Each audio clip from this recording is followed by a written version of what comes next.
és Massalé,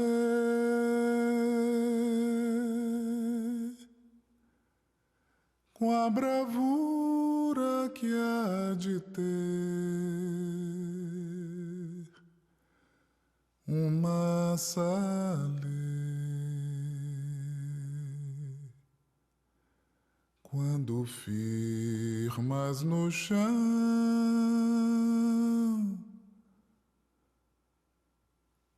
mais que pés de negro.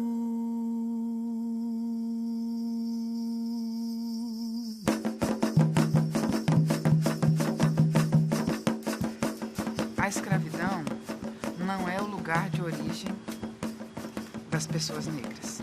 A gente precisa exercitar a capacidade de imaginar o passado também a partir do sentimento, da experiência da liberdade. Essa segue sendo uma pauta para a população negra ainda hoje. Como a gente constrói sentidos de liberdade que representem as nossas agências, os nossos desejos, os nossos projetos. Isso estava lá no 14 de maio de 1888 e isso pode ser pensado a partir de várias perguntas. Por exemplo, o que aconteceu com a população negra após a assinatura da Lei Áurea? Para onde essas pessoas, tantas, foram, o que fizeram, como se organizaram, como criaram sentidos para essa ideia de liberdade sob um ponto de vista negro. O estado de anomia em que nós fomos lançados com o processo de abolição a lei diz, né? Está escrita abolição, ponto, e vocês que se virem.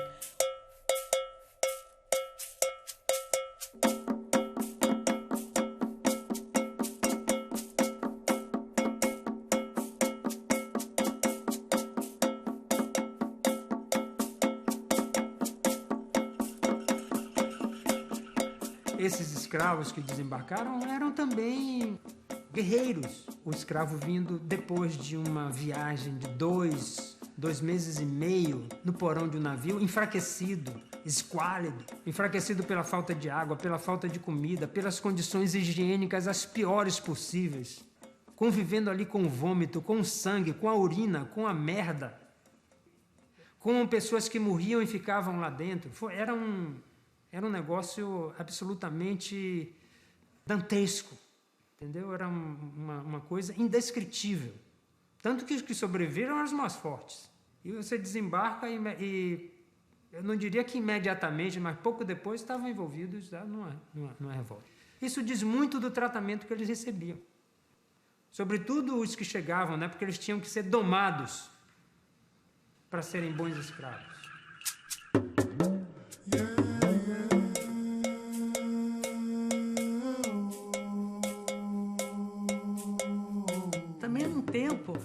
Onde as penas cruéis estavam, as penas de tortura mesmo. A pessoa não era condenada só à morte, podia não ser escravizada, ela era condenada a ter todos os braços quebrados, depois as pernas, tinha que morrer em 4 horas, essa era a pena. Então é uma sociedade onde o castigo exemplar, a crueldade, tinha um outro lugar do que ele vai ter para a gente hoje em dia. Então essa primeira polêmica é se essa crueldade e essa desumanização do escravo o aniquilava psicologicamente. O escravo ele ficaria tão destruído psicologicamente que ele perderia a capacidade de agir. Então você tem todo um estudo sobre esse escravo que resiste, age, e aí é uma outra discussão se ele só resiste quando ele foge, quando ele faz um levante, quando ele faz uma insurreição, quando mata o senhor ou faz uma rebelião no navio negreiro, se ele resiste também quando ele se apropria da cultura senhorial, recria a sua religião de matriz africana, forma novos afetos, cria novas relações familiares, imprime suas heranças culturais. Pensar a subjetividade desse ser escravizado, mesmo numa sociedade colonial, mesmo numa sociedade onde a violência era naturalizada, mas sempre naturalizada para o outro. Quer dizer, o castigo exemplar é isso, é algo que você foge de todas as maneiras. A historiografia dos últimos 20 anos tem mostrado outras formas de resistir. Por exemplo, mulheres que vão acumular dinheiro e, ao invés de comprar a alforria delas, compram a alforria dos filhos mais novos, principalmente das meninas, porque se a escravidão ela é reproduzida pelo ventre, o ventre mais novo, livre, vai produzir menos escravos. Então é melhor libertar uma menina do que uma mulher já mais velha, que de repente já passou da fase produtiva. Então essa mulher só vai libertar ela, libertar uma menina, libertar a menina e todas as gerações posteriores. Quer dizer, o africano ele tinha essa visão do mundo da escravidão, conseguia fazer essas leituras e com essas leituras eles iam protagonizando perspectivas bastante engenhosas para resistir a esse modelo cruel que foi a escravidão. Tem muitos estudos que mostram que o sentido da liberdade era, muitas vezes, você se mudar para longe das propriedades, né, de onde você tinha sido escravo, justamente para você poder romper esses laços de dependência que foram profundamente construídos durante a escravidão, né? Então você rompe com os laços de dependência senhorial e migra. Muitos ex-escravos migraram, né, logo após a abolição, né? E para outros também, muitas vezes, o sentido da liberdade era poder manter a propriedade, poder manter a roça, poder manter a criação, né?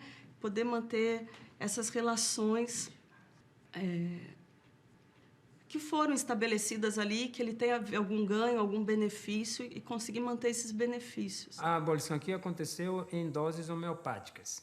Ao longo da história da escravidão no Brasil, muito mais gente, muito mais escravos foram alforriados através de negociações com seus senhores do que os 700 e tantos mil que foram os chamados libertos do 13 de maio. Isso é Às vésperas da abolição, por exemplo, houve um movimento em todo o Brasil de senhores libertando, alforriando seus escravos, porque já sabiam que a abolição iria acontecer. Então, alforriavam em troca desses escravos permanecerem nas fazendas, nos engenhos, sobretudo nas fazendas do sul, de café, para pelo menos garantirem o trabalho, a mão de obra da próxima safra. Então, houve muitas alforrias desse tipo. Essas alforrias aconteceram porque os senhores viram que o movimento dos próprios escravos estava crescendo. Fugas, por exemplo, em massa aconteceram às vésperas da abolição.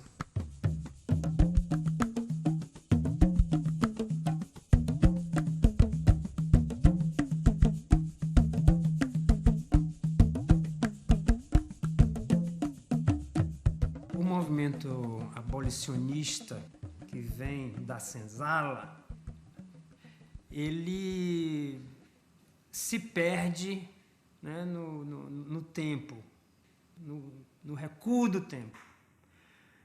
Mas não com essa, como dizer, com esse discurso de liberdade moderno.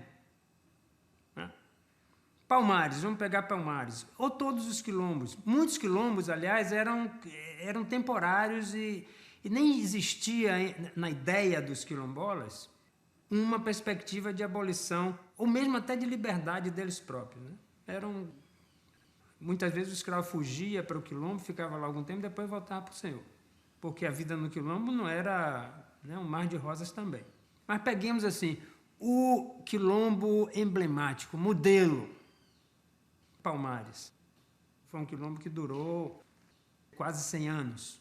Lá existia uma sociedade estabelecida com hierarquias de poder, hierarquias sociais, etc., onde a escravidão tinha sido basicamente abolida.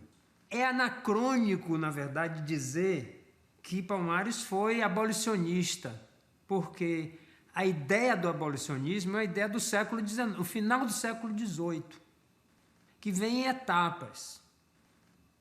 Começa, por exemplo, com a campanha contra a abolição do tráfico, capitaneada pela Inglaterra, ou por abolicionistas ingleses, que acreditavam no trabalho livre, mas sabiam que se teria que, primeiramente, vencer a etapa do tráfico. Os abolicionistas se concentraram com petições ao parlamento, com fazer a cabeça da população inglesa, com a penetração nos movimentos dos trabalhadores e de mulheres. Muito importante o papel das mulheres abolicionistas inglesas também nisso. E abolir o tráfico, a ideia de abolir o tráfico veio quando a Inglaterra era o maior país traficante.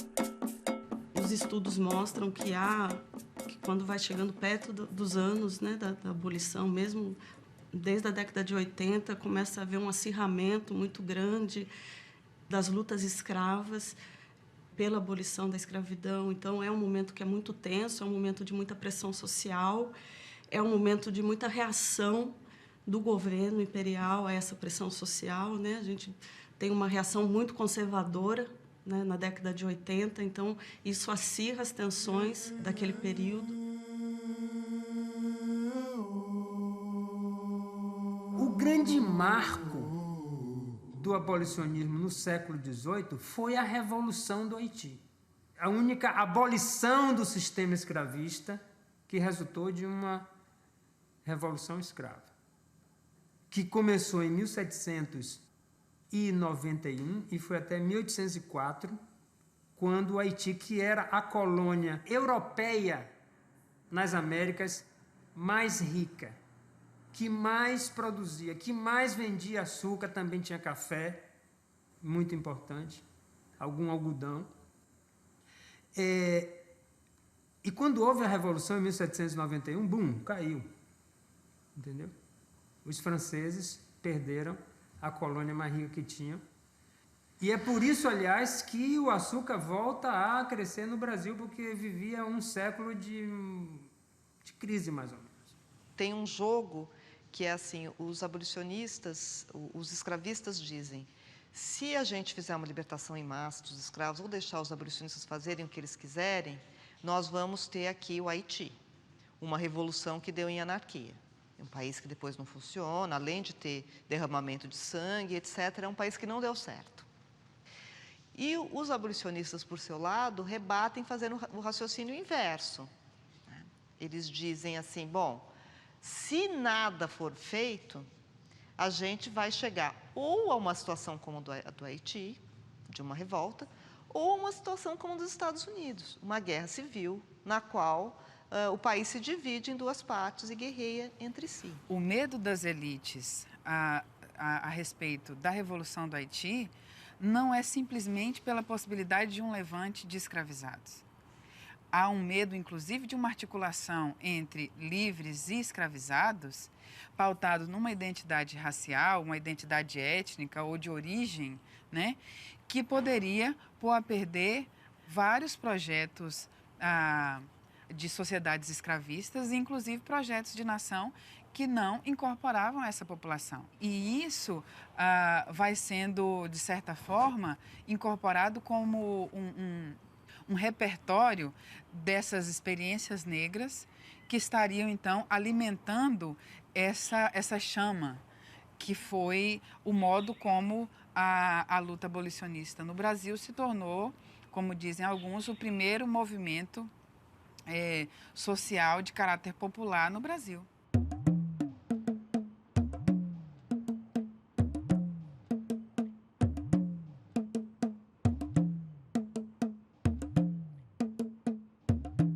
Em 1857 aconteceu uma greve, que foi a primeira greve geral de um setor da economia urbana acontecida no Brasil. Uma greve de ganhadores, que eram principalmente aqueles que carregavam mercadorias, que carregavam pessoas em cadeirinhas, né, de arruá chamada. Esses ganhadores entraram em greve por causa de uma lei da Câmara que obrigava eles a se registrar e a pagar um imposto. Para eles terem uma licença, eles teriam que carregar uma placa de metal com o número do registro. Os senhores foram contra, que era mais uma intervenção governamental nas relações, e, naturalmente, os escravos também. E os libertos, porque escravos e libertos trabalhavam ombro a ombro, juntos, como negros de ganho. Entendeu? A diferença era que um ficava com tudo que ganhava e o outro tinha que dividir com o senhor. Os ganhadores se recusaram a usar, porque diziam eles não eram bestas de carga para andarem com uma plaquinha. Já bastavam as marcas de chicote e outras marcas, né, das doenças, da varíola da vida, coisas que eles vieram adquirir aqui em seu corpo, cheio de significações étnicas também. Mas aquilo era uma intervenção sobre o corpo africano, que era considerado um espaço sagrado também, né? Que eram muitas vezes invadidos, porque eles eram escravos, ou pela polícia, mas no que eles pudessem, eles resistiam. Aquilo ia ser colocado, aquela placa, ao lado dos colares que identificavam a que orixá o fulano pertencia. Então eles resistiram. Foi uma greve que durou uma semana.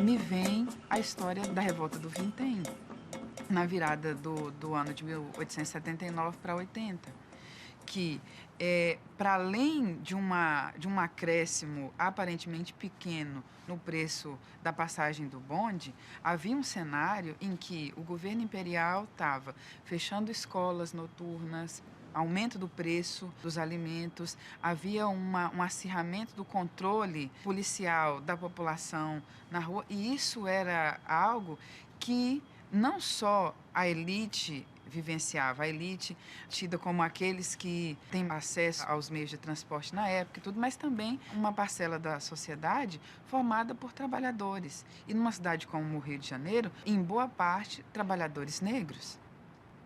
Então, essas pessoas vão entrar numa agitação popular que vai ser decisiva para que se molde uma experiência de luta política popular pelo fim da escravidão ao longo da década de 80. Né?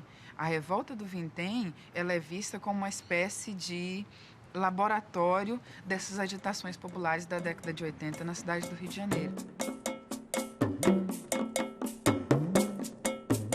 Eu acho que a gente precisa pensar sobre as memórias que foram construídas sobre a abolição. E se a gente vai analisar essas memórias bem de pertinho, a gente vai ver que muitas dessas memórias resguardou algum lugar para alguns abolicionistas negros, como José do Patrocínio, como Luiz Gama, mas invisibilizou um monte de gente que estava batalhando pelo fim da escravidão de uma maneira muito distante, às vezes, da grande política, digamos assim. Então, eu acho que o cara que está ali distribuía jornais, o cara que reunia gente numa tenda de sapateiro, gente que escondia escravos fugidos, né? Eles ainda são muito anônimos na história do Brasil e na própria história da abolição. E eu acho que esse anonimato ele é perverso, não só com a memória desses sujeitos, mas ele tira da gente a possibilidade de pensar como a mobilização de gente comum, né? Como a mobilização de pessoas como nós, né? Ela é fundamental para a mudança, né? Para a transformação das sociedades.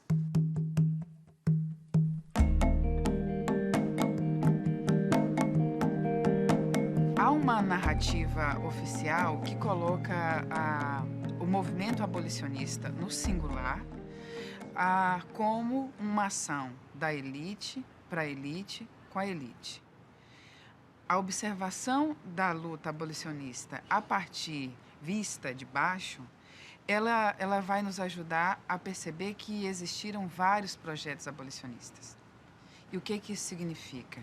Significa perceber que a luta pela liberdade, ela foi vivenciada a partir não só dos projetos de uma elite para controlar e até, se possível fosse, eliminar essa presença africana, essa presença dos descendentes de africanos no Brasil. Essas pessoas, elas tanto se entendiam como parte e participantes desse país, que elas se lançaram na luta contra a escravidão e até pelo respeito aos direitos de formas que são ainda negligenciadas.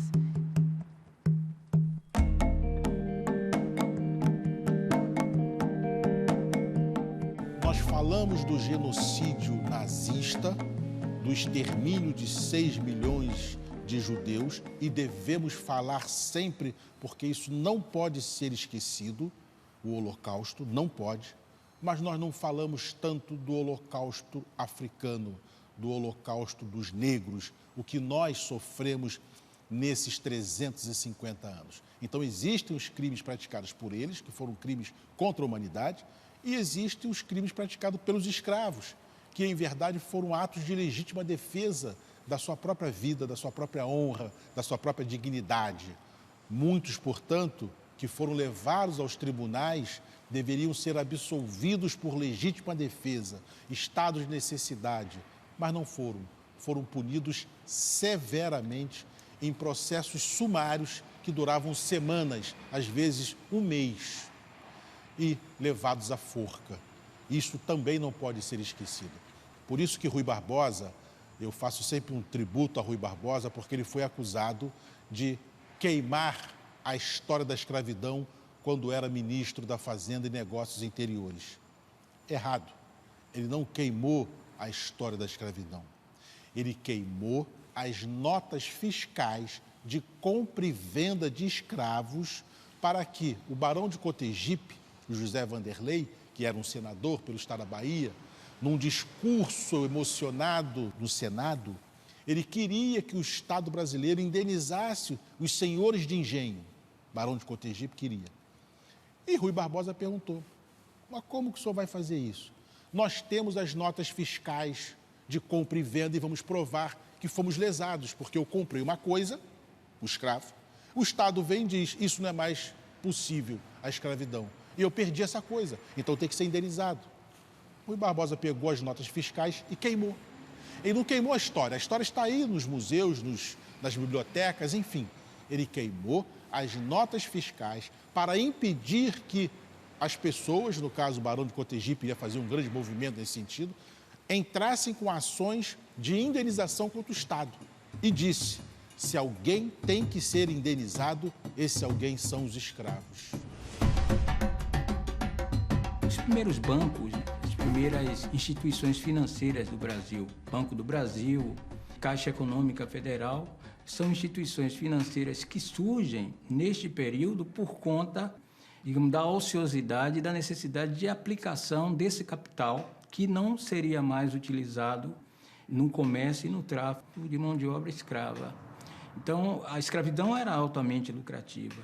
Podia-se, os senhores de escravos, os donos dos navios negreiros, se davam ao luxo, por exemplo, de jogar a carga ao mar toda vez que avistassem a polícia britânica, né? Os navios britânicos que estavam vigiando os mares. Então, era lucrativo jogar toda a carga ao mar do que receber as multas impostas pela Inglaterra. A primeira falência do Banco do Brasil foi exatamente por isso, com a libertação dos escravos, toda a garantia pignoratícia, a garantia de bens, a garantia das coisas que garantiam os contratos que o banco fazia, eram os negros que foram libertados. E o Rui Barbosa queimou uma parte dos contratos. Então, o Banco do Brasil faliu.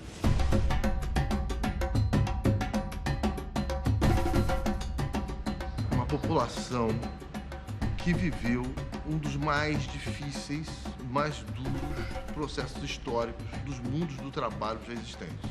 após 350 anos, em que tudo que você faz, tudo, você contrata, compra ou aluga um escravo.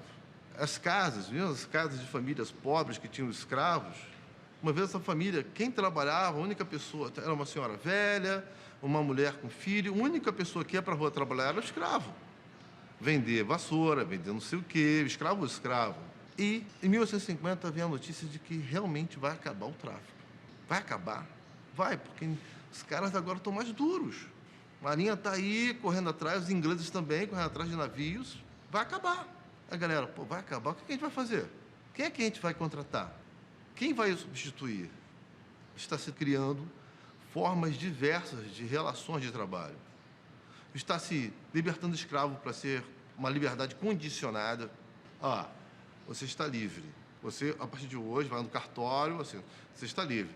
Sob a condição de me servir até a morte. Né? Então, muitas senhoras fazem isso, né? Para não passarem, morrerem sós. Então, depois que elas morrem, aí o escravo realmente não deve mais nada. A gente tem uma sequência de leis que acontecem, né? Primeiro, a primeira lei de tentativa de fim do tráfico, que é de 1831, né? Que aí a gente tem o hábito de dizer aqui que é a lei que não pegou, né? Que é um pouco nossa de brasileiro, de falar que uma lei pegou, não pegou. A de 1831 seria o caso, ela não pegou. A Inglaterra, por entender que essa lei não pegou, ela se dá o direito de, com a sua marinha, começar a interpelar os barcos que faziam esse tráfico para impedir, libertar esses negros e prender aqueles que estivessem fazendo esse tipo de transporte. E aí a gente tem um desenvolvimento de leis que vão nesse sentido até a gente chegar à Lei Eusébio de Queiroz, que é a lei que, enfim, vai proibir o tráfico.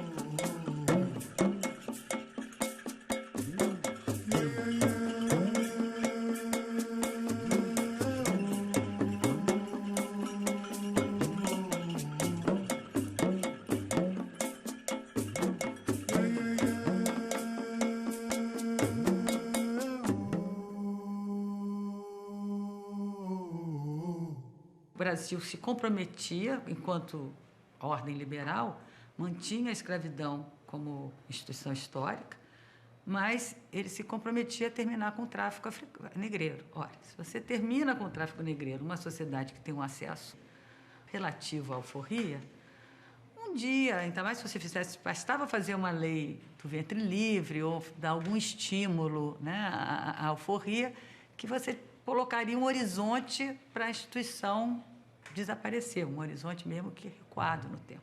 Eles não vão cumprir, né? Vai se montar toda uma economia. O Brasil é um país de contrabandistas, né? Nasce assim, né? Isso também é uma memória que nunca foi cultuada, nunca foi...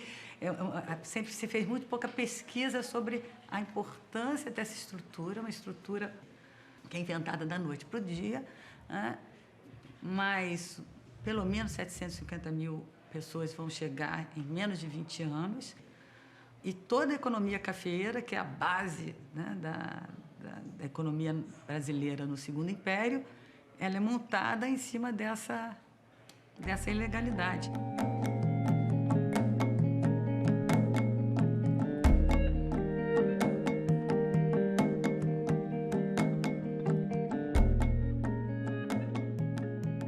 Gama, ele começa a aparecer como uma pessoa pública no final de 1850, né? Em 59 ele vai publicar o livro Primeiras Trovas Burlescas de Getulino. Como é que surge um Luiz Gama literato? Ele sai da escravidão através da educação, né? A educação, para mim, a instrução formal, aprender a ler e aprender a escrever, para mim foi fundamental para a gente entender quem é Luiz Gama, né? Ele aprende a ler e a escrever com um estudante que está hospedado na casa do senhor dele. A partir disso, ele consegue provar na justiça que é filho de africana livre, portanto, ele é filho de ventre livre, ele seria um homem livre, teria sido injustamente escravizado. e entra para a polícia, né? Vai assentar praça. O fato dele ser um homem alfabetizado, num ambiente, né, onde o analfabetismo reinava, né, abre portas para ele dentro da própria polícia. Ele vai se tornar um escrivão, né, na verdade, antes de se tornar um escrivão, ele vai se tornar um copista. Esse contato dele com as leis, com a delegacia, com os escravos, isso acaba levando o Luiz Gama a entender, né, que esse caminho do direito era um caminho possível, promissor de luta pelos escravos. O Luiz Gama diz que conseguiu libertar na justiça mais de 500 escravos, né? Pode parecer pouco, mas não é, né? Porque a atuação dele foi de 1869 e ele morre em 1882.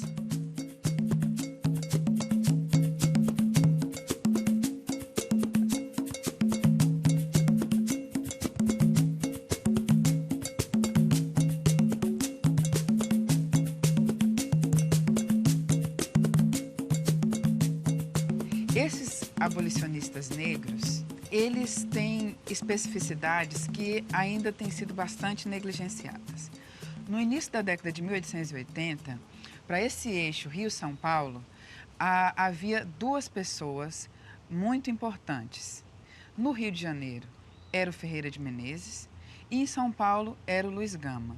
Nesse momento, o José do Patrocínio ainda não era a figura mais famosa, ainda que ele já tivesse ganhando popularidade, expressividade. Ferreira de Menezes, um jovem, filho de liberto, depois de ter conseguido, inclusive, estudar numa escola alemã, ele consegue passar nos exames do Largo de São Francisco e vem para São Paulo fazer faculdade de Direito. Ao chegar nessa cidade, que era um ovinho, ele encontra várias pessoas e entre essas pessoas que ele conhece está o Luiz Gama, alguém que já nesse momento estava desenvolvendo um discurso de bastante radicalidade contra a escravidão. O Joaquim Nabuco, de um lado, que era um nobre, né, basicamente, né, um homem branco, intelectual, que advogou a causa da abolição e foi muito importante no parlamento para isso. Foi muito importante tudo que ele escreveu sobre a questão da abolição. E o Patrocínio, de um lado, que era um homem do povo. Era um empresário, um jornalista, um cara que veio dessa condição da escravidão, né, porque a mãe, Justina, era escrava, né, em Campos, que é a cidade natal dele. Então, eles conseguiam fazer essa coligação do que era popular e do que era, vamos dizer assim, né, o extrato da política, né? Mas há um elo entre esses dois que fica muito fora, que é o André Rebouças. André Rebouças era o pensador. Ele, se a abolição fosse conduzida pelo André Rebouças, ela não seria o que é hoje toda essa situação do negro brasileiro hoje. Porque ele fez projetos de escola, de reforma agrária. Então, André Rebouças, quando sentavam esses homens, né, e André Rebouças foi quem sensibilizou a princesa Isabel, a família imperial, pela causa da abolição. É um engenheiro com cabeça de empresário que vai levar isso mais para frente depois para o movimento abolicionista. Essa sua capacidade de articulação é alguém que está no meio de grandes personalidades, grandes vultos da elite nacional e carioca. Com esse projeto ambicioso, o André vai ser atacado.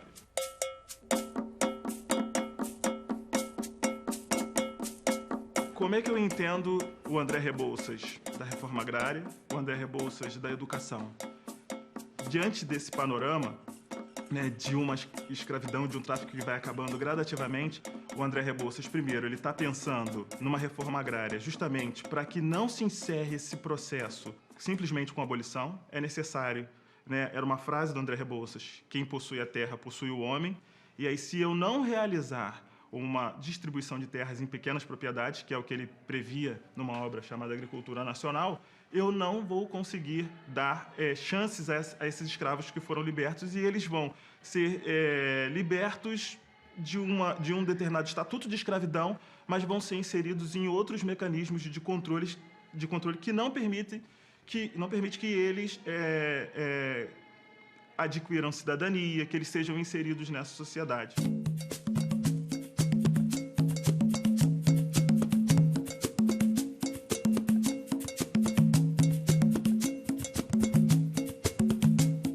Onde foram parar esses homens depois que a escravidão acabou? E você encontra que o Joaquim Nabuco foi virar embaixador, o Rui Barbosa se tornou um dos principais homens da República, mas o José do Patrocínio começou a ser visto como um cara excêntrico, meio doido, o Luiz Gama morreu bem antes, e vários outros abolicionistas negros que não tinham tanta visibilidade na imprensa da época simplesmente somem de cena. Eu achei umas cartas trocadas entre o José do Patrocínio e o Rui Barbosa, e o José do Patrocínio pede proteção ao Rui Barbosa depois da abolição, porque ele diz que está sendo perseguido, ele não consegue trabalhar direito. Como assim o José do Patrocínio precisar de algum tipo de proteção depois da abolição? Ele tinha sido um dos maiores protagonistas da arena abolicionista, era uma liderança abolicionista. Então, a condição dele de ter sido alijado, e ele inclusive diz isso, que foi alijado depois da abolição, que foi marginalizado depois do 13 de maio, conta muito sobre esses planos para o depois da escravidão, né? Conta muito para os projetos que foram construídos após a abolição. A maioria desses projetos não defendiam a igualdade racial, né?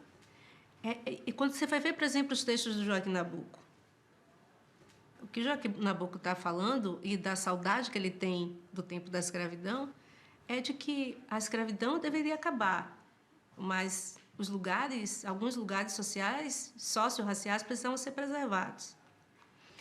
Por outro lado, você também vai ter projetos abolicionistas em que se imagina ou se planeja uma sociedade mais igualitária.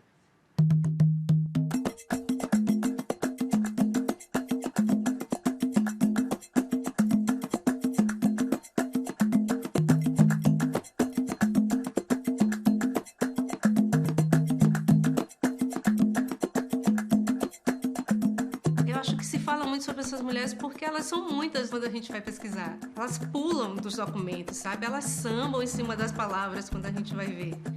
Você consegue enxergá-las, assim. Eu chego a... Tipo, gente, eu tô muito delirante às vezes, porque eu consigo ver essas mulheres se movimentando pela cidade e fazendo seus próprios planos, né, de liberdade. Isso é tão vivo quando você estuda a história, que a gente fica sempre tendo essa sensação de que há um descompasso entre essa participação dessas mulheres na vida pública, porque a documentação que fala sobre os abolicionistas é uma documentação que tem a ver com a vida pública. Então, são os jornais, são os processos crimes, é uma documentação de espaços dominados pelos homens.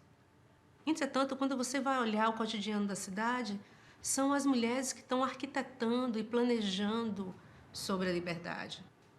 Isso porque quando a gente olha a documentação policial, então as mulheres são muitas na documentação policial, nos registros policiais. Quando a gente olha as ações de liberdade, que era um tipo de ação de processo em que se requeria a alforria. Tem muitas mulheres que procuram um procurador, né, estabelecem um procurador e procuram na justiça garantir sua alforria. Eu encontro vários documentos de mulheres presas em samba, comemorando a abolição. Imagina o que é isso? Quer dizer, uma população feminina que celebrou, dançando e bebendo, a abolição. E a polícia achou aquilo descabido. Tem um documento que eu encontrei que é muito engraçado. Toda vez que eu via, eu ria, que era um delegado de polícia que dizia assim: agora que são todos libertos, ele pedia informação ao chefe de polícia, né? Ele dizia: agora que são todos libertos, que tipo de coisa eles podem fazer? O que é possível e permitido a eles? Ou seja, ele estava perguntando: Até onde vai a liberdade dessa gente? Maria de Lourdes, Maria Isabel e tantas outras mulheres, a Maria Firmina dos Reis, né, autora do primeiro romance abolicionista da nossa história, que não é lembrada dessa forma, são mulheres que, independente do nosso querer, já possuíam suas próprias vozes. Então, a discussão mais importante hoje, eu acho que não é o dar voz, mas é o conferir visibilidade a vozes que estão submersas, que estão num subterrâneo da história. E quando a gente confere visibilidade a essas vozes, incomoda. E por isso que as pessoas usam camisas, né? De a casa grande pira quando a senzala aprende a ler. Porque é trazer essas vozes para a superfície.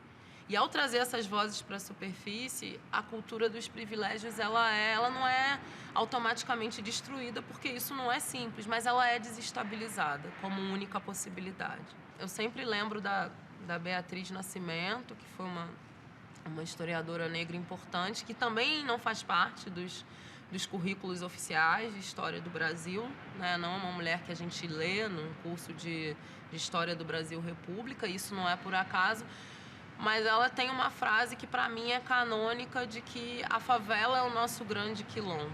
Então pensar que a nossa história é feita de casa grande e quilombo é, em outras palavras, dizer que a gente, independente dos lugares que nos colocam, nós temos autonomia e intelecto suficiente para criar os nossos próprios sentidos para os espaços que a gente ocupa. Então, a casa grande, por exemplo, ela não era só o lugar do servir, da subalternidade, da passividade. Ela podia ser o lugar também do envenenamento dos senhores. E foi mesmo, em muitos casos. Porque existe todo um saber, né, para quem está circulando na cozinha, por exemplo, que é um saber específico de quem está na cozinha e que domina todos aqueles códigos de quantidade, do que pode ser combinado, do que não pode. Agora, o problema é que num país que naturaliza uma cultura de servidão, estar na cozinha não é pensado como um saber.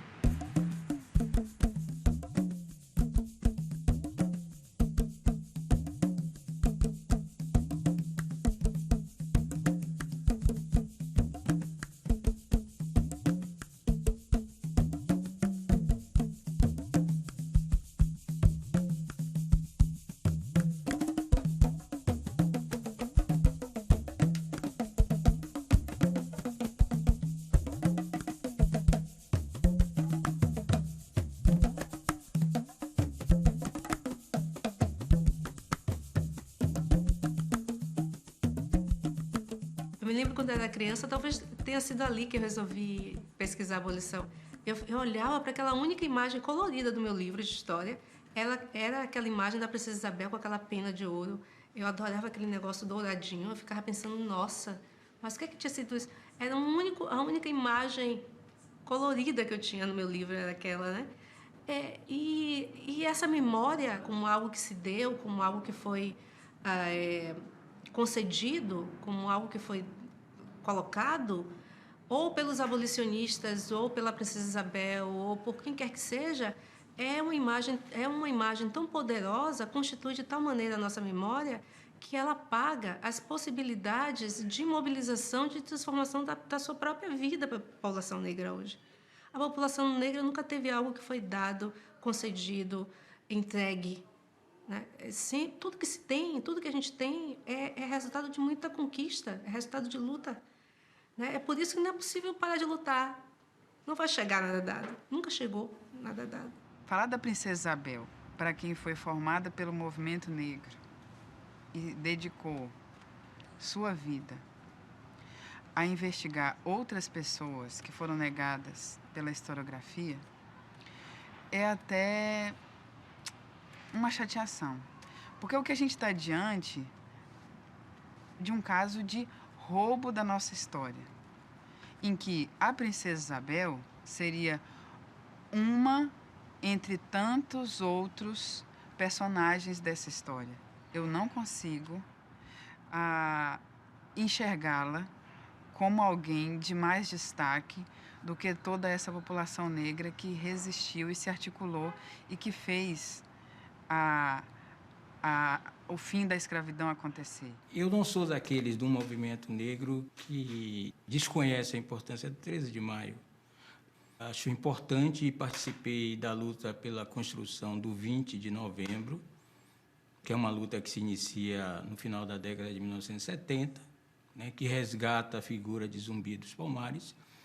Eu fui daqueles que pisou e queimou a imagem da princesa Isabel, mas, entretanto, isso nesse período, né, quando o movimento negro queria instituir um herói negro no país, porque até então a heroína era a princesa Isabel, mas não podemos, de forma alguma, esse é o meu sentimento, essa é a minha opinião, diminuir a importância que foi o 13 de maio, que, na verdade, digamos assim, é uma data que culmina toda uma luta anterior pela abolição da escravidão no Brasil. Quer dizer, foram mais de 50 anos de medidas, de idas e vindas, de leis, né, de pressões externas.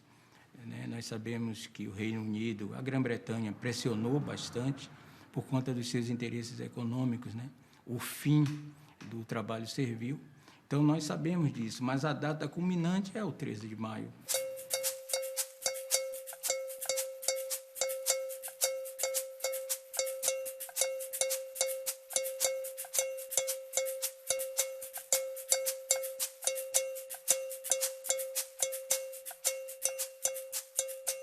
O momento da abolição foi uma festa em todo o país, uma explosão com grandes concentrações, caminhadas, passeatas, missas campais, um clímax, assim, uma apoteose de celebrações, acompanhadas no dia seguinte por muito medo por parte dos senhores e das autoridades. O medo de que a festa virasse revolta, que os escravos, além da liberdade, quisessem mais. Quisessem terra, por exemplo, quisessem propriedade, quisessem, sem dizer a palavra, indenização. Quisessem reparação, não apenas deles, aquela geração que foi, né, libertada, mas também reparação pelo acúmulo de exploração ao longo dos séculos. Então houve muito medo e as autoridades se prepararam para isso. Na Bahia, houve, inclusive, casos de senhores que se viram tão destituídos, né, senhores grandes, que cometeram suicídio. É uma coisa que não é muito, né, falada, não é muito... mas porque não concebiam viver num outro mundo.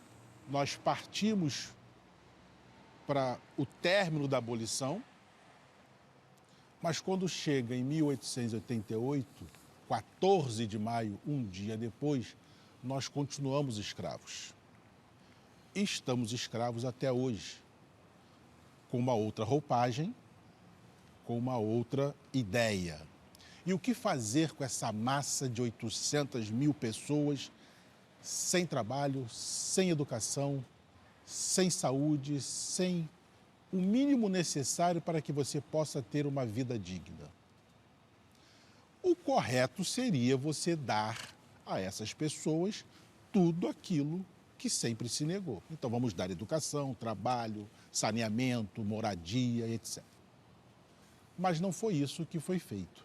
Eles fazem uma coisa chamada Código Penal de 1890. E o que este Código Penal diz que reflete sobre nós, ex-escravos? Curandeirismo é crime, vadiagem é delito, mendicância é delito, capoeira é delito. E todos aqueles de até 14 anos de idade que forem pegos cometendo ilícitos, delitos, crimes, poderão ser presos. O Código, então, vem legitimar a exclusão que até então nós sempre tivemos. É como se o Estado dissesse assim: vocês estão livres, acabou a escravidão, mas vocês estão presos, continuarão presos, porque tudo aquilo que vocês sempre fizeram vai ser crime.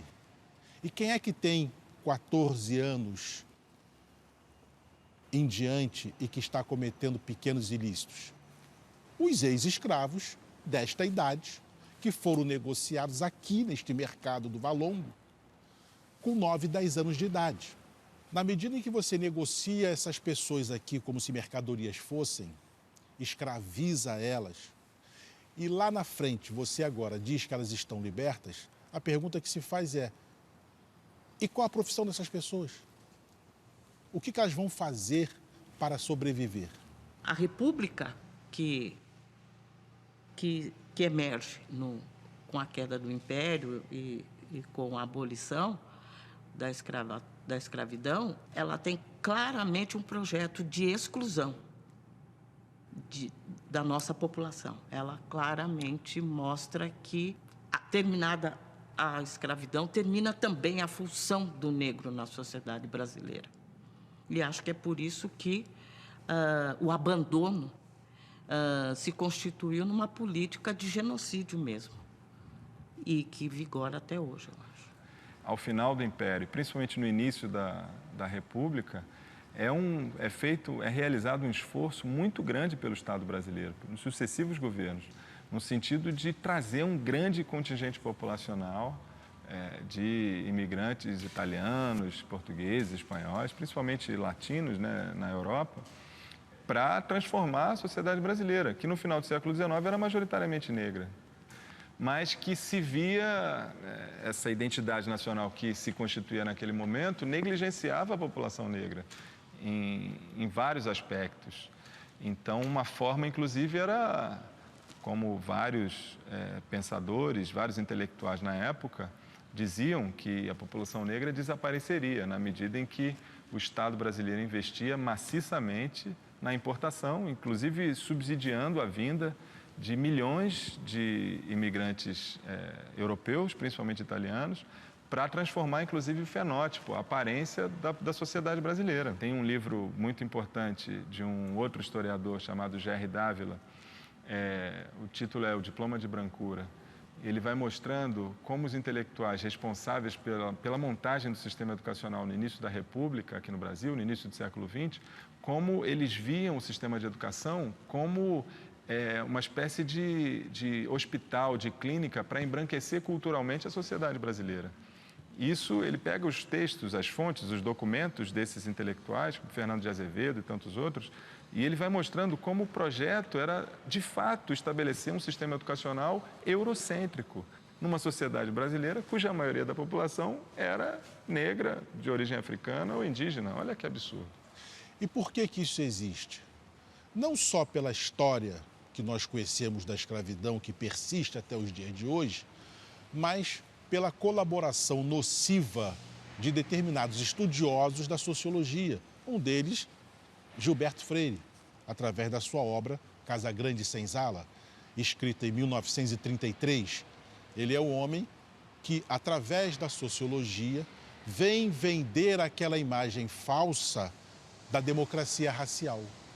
O Brasil é uma grande democracia racial, é um país formado por negros, brancos e índios, etc. E, portanto, nós não temos esses conflitos. Ele vende essa imagem, e aí veja, nós estamos em 33, em pleno governo Vargas, em plena ditadura. Vargas pega esse discurso dele e utiliza esse discurso para mostrar que o seu governo era um governo democrático, era um governo que respeitava as diferenças. Tanto que ele pega um prato tipicamente africano e diz que aquele prato é o prato principal do povo brasileiro, a feijoada. Então ele compara o feijão ao negro, o arroz ao branco, a couve à mata e a laranja ao ouro. E diz, vejam, isso aqui é o Brasil. O Brasil vive essa miscigenação. Só que isto não é real. Nós não somos uma democracia racial. E aí nós temos que entender como é que isto funciona na prática, né? Eu posso andar livremente pelas ruas do país, diferente da sociedade americana, que teve os seus momentos em que negros andavam de um lado da calçada e brancos de outros. Por quê? Porque lá eles assumiram o seu racismo. Aqui nós fingimos que ele não existe. Eu pertenço à geração que se ocupou de desmistificar uma das ideologias mais importantes da sociedade brasileira, que é o mito da democracia racial, que nós compreendemos como uma falácia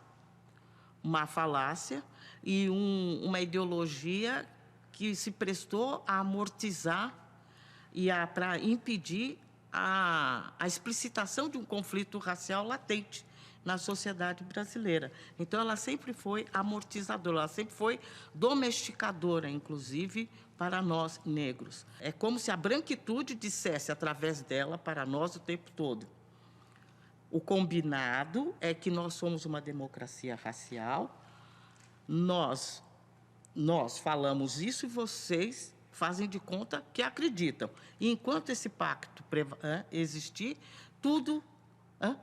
as coisas ficarão bem por aqui. Por quê? Porque vocês saberão o lugar que lhes cabe nessa estrutura. Porque se vivemos uma democracia racial, o lugar que cada um de nós ocupa nesse contexto é devido exclusivamente à nossa responsabilidade, à responsabilidade de cada um, de cada grupo social. Portanto, se a branquitude é hegemônica, é porque ela é mais competente, não é? Porque ela é mais inteligente. Se a negritude está subalternizada, é porque ela é inferior, é porque ela é... Esse era o pacto racial que estava em vigor. A minha geração se deu o trabalho de colocar em questão e é uma obra ainda que persiste para as gerações atuais. Confrontar esse mito, explicitar a que ele se presta e revelar toda a magnitude, não é, que a questão racial põe em termos de desafios estruturais para essa sociedade. Não há uma dimensão da questão social desse país que não passe por nós. São essas condições perversas decorrentes, né? A violência, a desigualdade decorrentes do racismo e da discriminação racial que nos impulsiona a produzir conteúdos, que nos impulsiona a produzir argumentos, que nos impulsiona a contestar ideias que estão cristalizadas, consolidadas, que nos coloca em oposição a um imaginário que nos acomoda nessas hierarquias perversas e pervertidas que foram produzidas historicamente em relação às racialidades nesse país. O movimento negro brasileiro, no pós-abolição, quando se organiza como tal, e a historiografia é mais ou menos um acordo em que esse momento se dá no final dos anos 20, com 30, com a formação da Frente Negra Brasileira, que talvez seja a primeira grande organização nos moldes que a gente conhece hoje, passou esse tempo todo, até o início da década de 90, basicamente questionando o chamado mito da democracia racial. E, ao meu ver, ele se consolida com a marcha contra o racismo pela vida e pela cidadania em 1995. O documento dessa marcha apresenta uma série de propostas, talvez ali uma guinada, é o momento de uma guinada em que o conjunto das organizações do movimento negro passam por uma fase, digamos, sem abandonar a fase anterior, mas por uma fase mais propositiva, apresentando sugestões, apresentando propostas, pautando uma agenda de promoção da igualdade racial, né? Esses termos, eles começam a ser usados nesse momento. Fui fazer parte do meu doutorado nos Estados Unidos e lá encontrei matérias em jornais da imprensa negra nos Estados Unidos falando sobre como a Frente Negra serviu de inspiração para a constituição de organizações semelhantes em Porto Rico e lá nos Estados Unidos. Isso ainda durante a década de 1930, portanto, muito antes da criação do Partido dos Panteras Negras, muito antes da ação tão emblemática do Martin Luther King, Malcolm X, etc.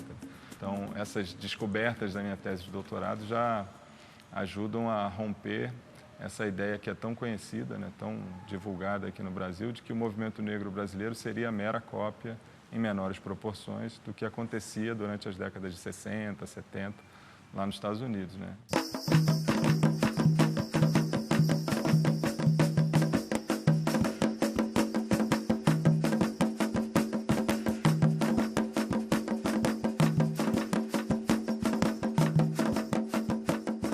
A marcha contra a farsa da abolição, que foi, em 1988, muito importante. Trouxe muita visibilidade para o movimento negro e colocou em xeque essa discussão sobre democracia racial no momento em que se celebrava. A gente está falando de 1988, centenário da abolição, que começou o ano com vinhetas, inclusive, em redes de televisão, celebrando, né, a miscigenação, celebrando essa ideia de democracia racial, e o movimento negro colocou em xeque essa ideia a partir de uma série de eventos, como a Marcha contra a Farsa da Abolição, que foi realizada aqui no Rio de Janeiro e que foi impedida por tanques do Exército, por barricadas do Exército. A marcha tinha o objetivo de chegar ao busto de Zumbi dos Palmares, na Praça 11, então ela sairia da Candelária, mas ela foi barrada ali em frente ao Comando Militar do Leste, ali antes da Central do Brasil. Foi proibida de passar, e com baionetas, os militares lá com baionetas. Tem um cartaz muito emblemático. O cartaz foi feito a partir de uma foto que, em 1987, foi feita por um jornalista do Jornal do Brasil, se eu não me engano. Um policial tinha prendido vários homens negros e teria amarrado pelo pescoço com cordas esses homens negros. E aí o cartaz da Marcha contra a Farsa da Abolição num primeiro plano, homens negros nos grilhões durante a escravidão, e em 1987, homens negros amarrados pelo pescoço com cordas, e a pergunta era: nada mudou, vamos mudar?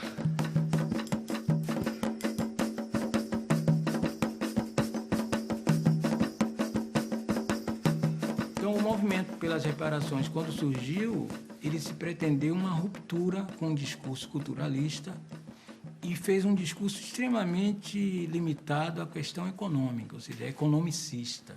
O nosso interesse não era dizer que o Brasil é racista, simplesmente. O nosso interesse era dizer o seguinte: qual foi o grau de participação dos nossos ancestrais para a formação econômica do Brasil, calcular o trabalho escravo, ou seja, quantificar o valor do trabalho escravo, chegar a uma cifra. Ingressamos na Justiça Federal, responsabilizando a União e solicitando o pagamento desse valor aos descendentes. Esse debate sobre reparações não é um debate novo. Nós não inauguramos nada. Certo? É um debate antigo.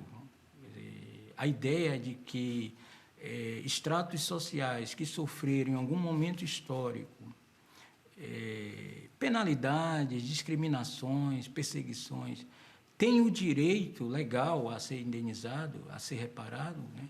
Isso, no século XX, é muito forte depois da Segunda Guerra, do nazismo, né? A Alemanha até hoje indeniza os judeus, né? Aqueles judeus que foram perseguidos, né? Nos Estados Unidos, os indígenas também foram indenizados. Então, a ideia de reparações não é uma ideia original que surgiu no Brasil. Nós simplesmente estudamos a história do movimento de reparações e resolvemos criar aqui no Brasil a nossa própria plataforma.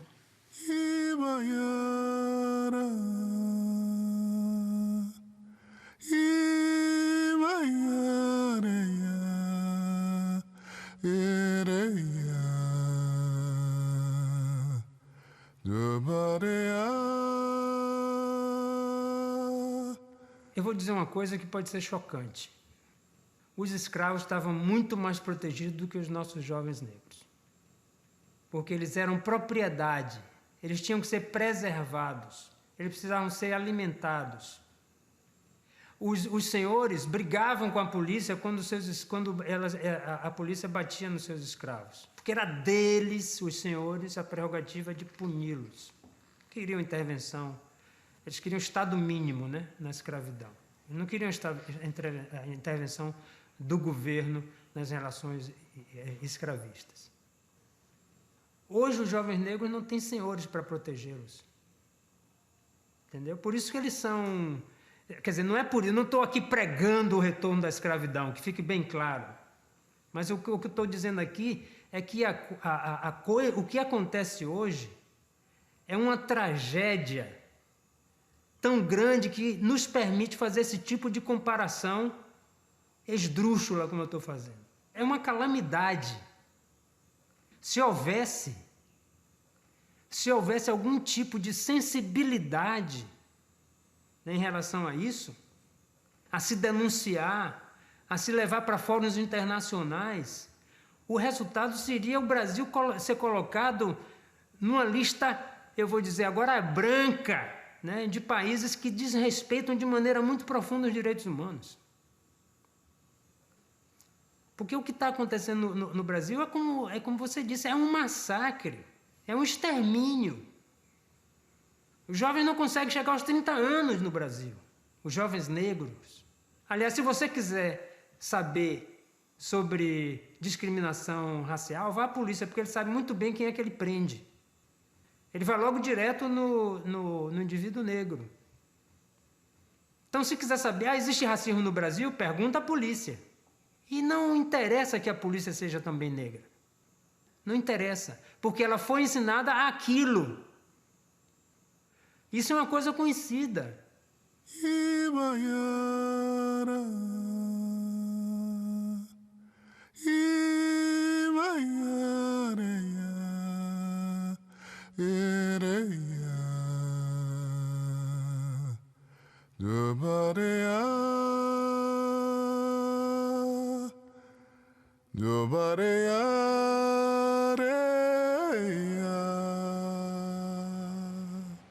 O Estado brasileiro sempre criminalizou a sua maior população, que é a população negra.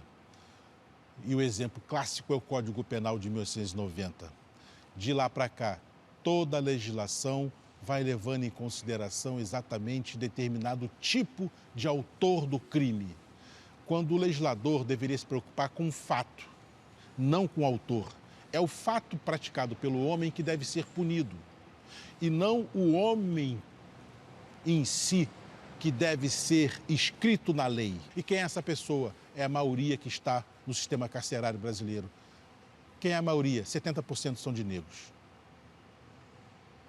70% são de negros. Hoje você está vendo determinadas pessoas de políticas de alto nível, empresários sendo presas. Hoje. Mas nós estamos falando do perfazimento da legislação penal ao longo da história do Brasil. Ela sempre foi uma lei de exclusão, porque ela sempre foi uma lei que visa proteger o patrimônio. Quem tem patrimônio? A burguesia, não é o proletariado. Por isso que os crimes no Código Penal que agridem o patrimônio são crimes mais graves do que os crimes que atingem a pessoa. Mas como que eu vou punir mais grave um crime contra o meu carro do que um crime contra uma criança? Se levarem o meu carro, a pena é maior do que quem abandona uma criança na lixeira e a criança morre. Isso é absurdo. Não, é absurdo se você raciocinar logicamente, como um ser humano normal, mas se você raciocinar como um sistema montado para a exclusão social e proteção de um determinado grupo de pessoas, você vai entender que o Código Penal é um instrumento de controle social. Algo que eu acho que é fundamental, isso para mim é importante, são os professores, a sociedade como um todo, os pais, mães, brancos, negros, indígenas, terem a consciência do mal que faz não ter a consciência do racismo no Brasil, dos malefícios que ele provoca. A Lei 10.039 ela foi criada para diminuir o racismo no Brasil, para impactar, para fazer alguma coisa contra o racismo, né? Mas se as pessoas... Não adianta uma lei. Depende das pessoas. E não é só dos professores. Os professores não estão aqui para educar, né? Coisas... Tudo. Os pais também precisam se reeducar quando eles são racistas. Nós estamos aqui há quase 500 anos. Queremos respeito também. Porque nos já falta pouco. Porque a vida dos nossos garotos não vale nada. Não vale nada. São garotos de 15 a 29 anos, sendo assassinado todos os dias. Aí vem o outro e diz, era bandido. Era. E se fosse, amigo? Por que se tornou bandido? Que escola que você fez? Que tratamento você deu? As duas políticas mais contundentes, que a gente chama de ação afirmativa, que conseguimos fazer, consolidar no Brasil, foram justamente as políticas de cota, com toda a polêmica que esse debate gerou. Quer dizer, as primeiras propostas de política de cota na década de 90 são lá do meado da década de 90 para cá. E elas só foram se consolidar como lei federal em 2012. Então, foram aí 20 anos. Isso para dizer só no momento pós-marcha, esse momento da década de 90 para cá, porque propostas anteriores já foram feitas, inclusive por Abdias Nascimento, quando parlamentar. Então, a Lei 10.639, eu diria até que, numa escala de importância, ela é mais importante do que as leis de cota, porque a Lei 10.639 significa a possibilidade de trabalharmos a oficialização, não a possibilidade, mas a oficialização de que nós temos que trabalhar numa perspectiva de superação do racismo e de promoção da igualdade racial. Ou seja, trabalhar um imaginário, trabalhar culturalmente. Então, é um processo longo, lento, que demanda muitas coisas. A gente ainda está numa fase de cobrar, infelizmente, de cobrar a implementação da lei. Eu acho que o Estado brasileiro cria políticas de marginalização, né? Eu acho que estar à margem é estar dentro da estrutura, né? Porque a ideia de excluir parece que a estrutura está funcionando aqui e a gente está aqui do lado de fora querendo entrar. Só que não, a gente está dentro da estrutura, inclusive o centro dessa estrutura só funciona porque a gente está na margem. E o estar à margem para a população negra está muito ligado também a produção de imagens que nos confinam ao lugar de servir. A sombra da servidão é algo que nos acompanha independente dos espaços que a gente atua. Há sempre uma expectativa que aquele corpo preto do passado e do presente está num determinado lugar para servir a quem está no centro da estrutura.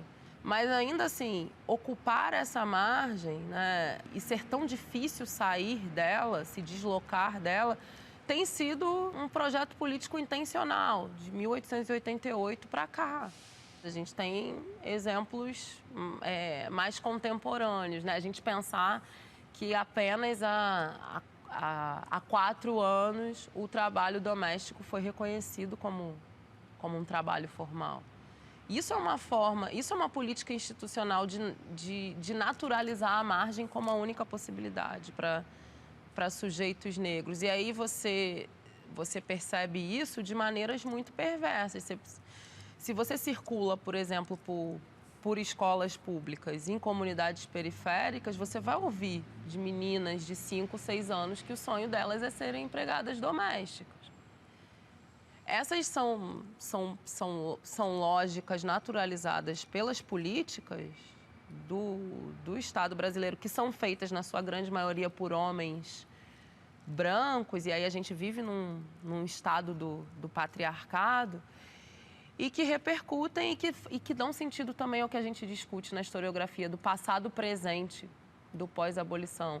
O quanto que esse passado de escravidão, de uma servidão institucionalizada, foi sendo recriado no tempo da liberdade.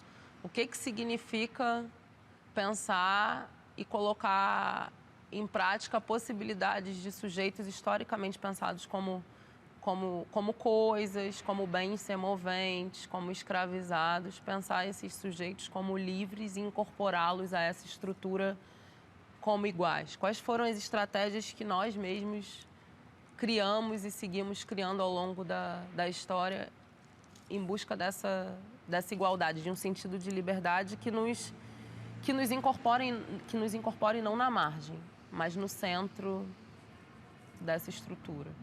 Se foi possível ter uma frente negra brasileira que articulou várias experiências que estavam ali, que tempos depois foi possível ter um movimento negro unificado que articulou várias experiências que existiam, é porque, a despeito desse projeto, a gente não aceitou. E isso me dá uma sensação de felicidade, que é aquela tal felicidade guerreira. Como canta Lazo Matumbi, apesar de tantos nãos, tanta dor que nos invade, somos nós a alegria da cidade. Nós tornamos esse país possível. E descobrir como que nós tornamos esse país possível, não só trabalhando, erguendo essas paredes de uma escola como essa, feita para imigrantes, outros monumentos desse país, nós não só trabalhamos para que ele se levantasse, mas nós, sobretudo, lutamos para que esse país não ruísse. Isso me alimenta.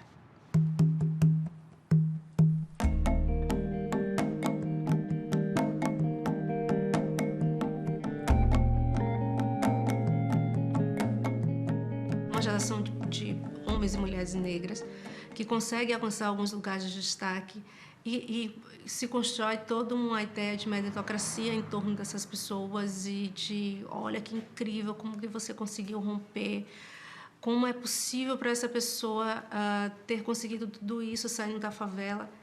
Eu acho isso extremamente pernicioso e perigoso porque a gente quer de igualdade racial agora. Os casos individuais não nos importam. Os casos individuais não nos importam. O fato de ter saído da favela e conseguido ser professora universitária só faz sentido se isso ajuda a transformar a vida de outras pessoas. Se isso significa dizer que receber os meus alunos na escola, receber os meus alunos na faculdade, sejam eles principalmente negros, mas também brancos, significa dizer que esse país ganha quando essa população acessa esses lugares de poder. E isso não é nenhum tipo de concessão. É você considerar que uma sociedade igualitária é algo que faz com que toda ela ganhe com isso. Né? Viver a diversidade não é algo que se faz por concessão, não é algo que se faz porque é uma frase bonita que está sendo colocada. É porque você pretende um mundo melhor. Um mundo igual, um mundo homogêneo, é um mundo muito pobre. Né? Só isso. O que a gente quer é que esse mundo seja cada vez mais de riquezas.